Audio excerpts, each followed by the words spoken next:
miss me? Do you love me? You don't miss. And welcome to Chinny Moon Music, where I do music, singing, and I also do story time. I'm going to be reading this children's book from Enid Blyton. Now, she was a children's author back in the 1950s, where times were very different back then. So there might be a few, warning, might be a few naughty, racist connotations involved in this book, purely for the time frame and when it was written. Things were very different back in the 50s. This book is called Naughty Amelia Jane. Naughty Amelia Jane, Chapter 1. The toys in the nursery were very friendly with the small brownies who lived in the bushes below the nursery window. The brownies had no wings, but they managed to climb up the tall pear tree and get in at the window whenever it was open. So you can guess that the toys and the brownies had many a good game. Now, brownies is an English thing. They're very much like Girl Scouts, exactly the same. So you can either imagine them as brownies in England or Girl Scouts in USA. There was one very naughty toy who often made the others really angry. This, of course, was Amelia Jane. Now, she was a big, long-legged doll with an ugly face, a bright red frock, and long black curls. She hadn't come from a shop like the others, but had been made at home. Shop toys nearly always have good manners and know how to behave themselves, but Amelia Jane, not being a shop toy, had no manners at all, and she didn't care what she did or said or anything. Once she poured a jug of milk down the gollywog's neck, and that made him wet and uncomfortable for 2 days. Another time she threw a woolen ball up so high that it went into the goldfish globe and made the poor goldfish jump almost out of his skin. Then, when the teddy bear climbed up to get the ball out of the water, Amelia Jane climbed up behind him and gave him a push. And there was poor bear spluttering away in the water and trying his hardest to swim, whilst the goldfish darted at him in fury. Dear, dear, how Amelia Jane laughed. And how all the other toys shouted at her. Whatever would she do next? The next thing she did was to catch a bee in a matchbox, and then when the sailor doll wanted to light up his pipe for a good old smoke, she gave him the matchbox, pretending that there were matches inside. And you can imagine how scared the sailor was when a bee flew out and stung him right on the nose. Amelia Jane, you are a perfect nuisance, said the toys angrily. Can't you just settle down and be good like us? One day you will do something that will get us all into trouble. Pooh, said Amelia Jane rudely. I shan't. But she did do something very naughty indeed the next time. She was hunting about in Nurse's work basket for a thimble to play with when she came across Nurse's scissors. Now she could have some fine fun of cutting. She took the scissors and began to snip, snip, snip everything. The other toys were sitting in the corner, quite oblivious, playing a good old game of snap, and they didn't notice at first what Amelia Jane was doing. They wouldn't let Amelia Jane play snap with them because she always said snap when it wasn't and took away all the cards. So Amelia Jane quite angrily said, well, I'll have a lovely time by myself. She snipped a hole in the curtains, and then she snipped another, humming away, snip, snip, snip. And then she went to the hearth rug and cut a dirty great big hole in the corner of it.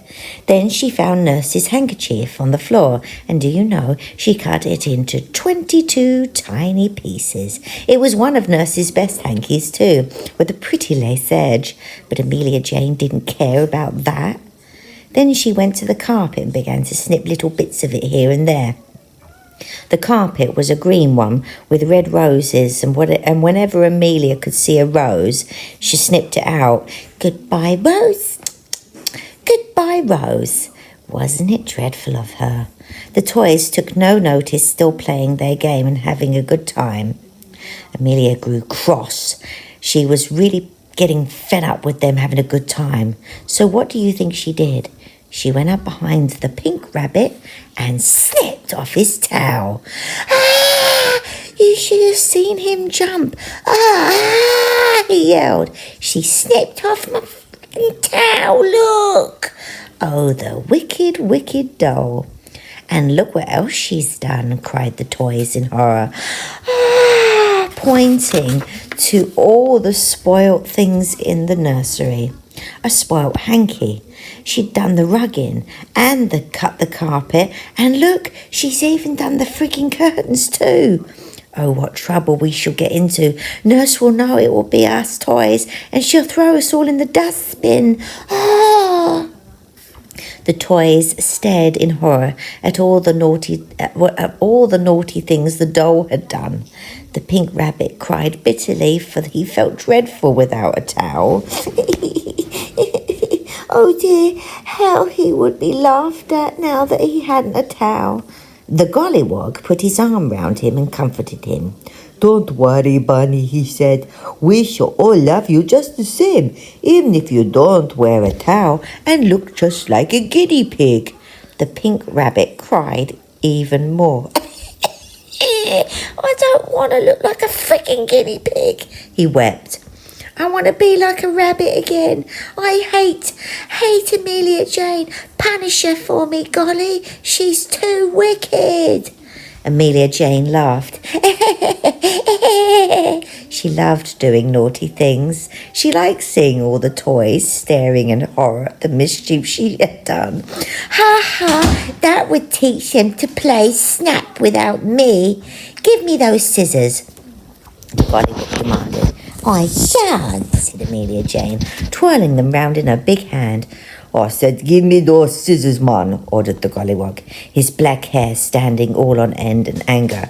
I said I shan't, said Amelia Jane, and if you talk to me like that, golly, I'm going to get you, and I'm going to cut off all your hair, and then guess what? You'll look like a black Chinaman. You naughty, wicked doll, said the golly in a fury. But he didn't dare to try to take the scissors from her, as actually he was quite scared of Amelia Jane, and he really thought that she would definitely cut off his lovely black hair. Whatever shall we do, said the teddy bear. The toys all looked at one another in despair. Then they heard a little scraping noise at the window, and they saw their friends, the brownies, creeping in from the crack at the bottom. Hello, toys. You look very miserable, said the brownies, scrambling down from the window seat to the floor. What's the matter? Have you lost a shilling or found a penny? No, said the toys. Just look here, brownies, at what Amelia Jane has done. I say, said the brownies, staring at all the damage. Why did you let her do that?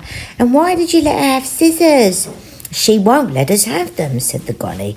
She says she'll cut off my black hair if I try and take them from her. Oh, we'll see to that, said the biggest brownie at once. Scissors, come to me. He waved his little gold wand, and immediately the scissors flew out of Amelia Jane's hand and went to the brownie. He caught them and gave them to the gollywog. Oh, thank you, said the toys gratefully. I suppose you couldn't help us to mend all these dreadful holes everywhere and slits that Amelia Jane has made. Oh, yeah, I think so, said the biggest brownie. We'll just go and get our needles and thread and come back to help you. No problem. We'll sew everything so you won't see even a tiny stitch. We are very clever at stitching, you know. Once we sewed all the petals on a daisy that had lost hers in a rainstorm, and you really couldn't see that we were not growing. As for the handkerchief, we'll use a bit of magic for that, you know what I mean? And all the bits will join together so that the nurse will never know it's ever been cut. The brownies fetched their needles and thread, and soon they were sitting on the carpet and the rug, mending all the slits and cuts, and two of them mended the curtains. Then the biggest brownie put a spell into the needle and sewed on the bunny's toe again. Whoosh! It didn't hurt a bit because of the spell. The bunny was so grateful. The handkerchief was mended too with a little bit of magic, and everything was put right. There, said the brownies in delight. We've done all we can. We can't thank you enough, said the toys. You may be sure that if you ever can you help us again, and we will help you in return. As for Amelia Jane, said the best brownie, I should keep her a prisoner in the toy cupboard until she says she is sorry and won't be naughty again. Here is a spell that will keep her there. The golly took the spell. It was in a little box, and when it was taken out and blown over Amelia, she had to stay where she was and stay put. The toys surrounded the naughty doll, pushed her into the cupboard, and then blew the spell at her. She couldn't move her legs. There she had to stay. At first she was very angry. Then she was frightened. What the is going on? And begged to be set free. She saw the toys going happily about their play, and she wanted to join them. It was dreadfully dull in the toy cupboard, and all alone except for a box of bricks that never said a word. I'm sorry, toys. Do set me free, begged Amelia Jane. I will try very hard not to be naughty anymore. If we could be sure you would do good things and not naughty ones, we would set you free, the toys said. But we don't trust you. You have never done a good or brave thing all the time you've been with us. Amelia Jane was just going to answer him when there came a tapping at the window. The toys looked up. A small red robin was there. He looked most excited. Tap, tap, tap. What is it? Shouted the toys, swarming up to the window seat. It's the brownies, said the robin. They have been attacked by the goblins. They have hidden in the old hollow tree, but the goblins are cutting it down. Can you rescue them? How? Said the golly, upset and bothered to hear such bad news. You'll have to think of something, but hurry, because at the moment the goblins may get them. He flew off, and the toys crowded together, all talking at once. Toys, toys, I have a plan, cried Amelia Jane from the cupboard. Let me out, I'll help you. I have a plan, she cried. Let me fly the toy airplane out of the window. It will frighten the goblins terribly, and they are sure to run away. Then, before they come back, the brownies can get into the airplane, and I'll fly back safely. How's that sound? Please let me out. All right, shouted the toys. It's a good idea. Set her free, said the golly. So Amelia Jane was set free. Yay! The airplane was run up to her, and she got in. It shot up into the air and out the window. How exciting and exhilarating it was. Amelia was a bit afraid at first, but she managed to guide the airplane to the hollow tree. Then down she flew, and all the little goblins who were cutting down the tree to get at the brownies inside cried out in horror. Run, run, the airplane is coming down on top of us. They scattered in fright. Amelia stopped the airplane and landed by the hollow tree. She called to the brownie, Brownies, quickly, get into my airplane. I've come to rescue you. The brownies all shot out of the hollow tree at once and clambered into the plane. When the goblins saw what was happening, they gave a shout of rage and ran to the airplane at once, but it was too late. It rose into the air and flew straight back to the nursery window. In 2 minutes, the brownies were all safe in the nursery with the toys. And how pleased they were. Amelia Jane has turned over a new leaf, said the brownies, in surprise. Brave Amelia Jane, thank you so much for rescuing us. Don't mention it, said Amelia. I am trying very hard to be good now, honest. And you will be pleased to hear that she certainly was good for a little while. But I'm afraid it didn't last for very long. The end. That was chapter 1 of Naughty Amelia Jane. Stay tuned for chapter 2 coming up tomorrow. Please like and subscribe. It's most appreciated. Good night, wherever you are.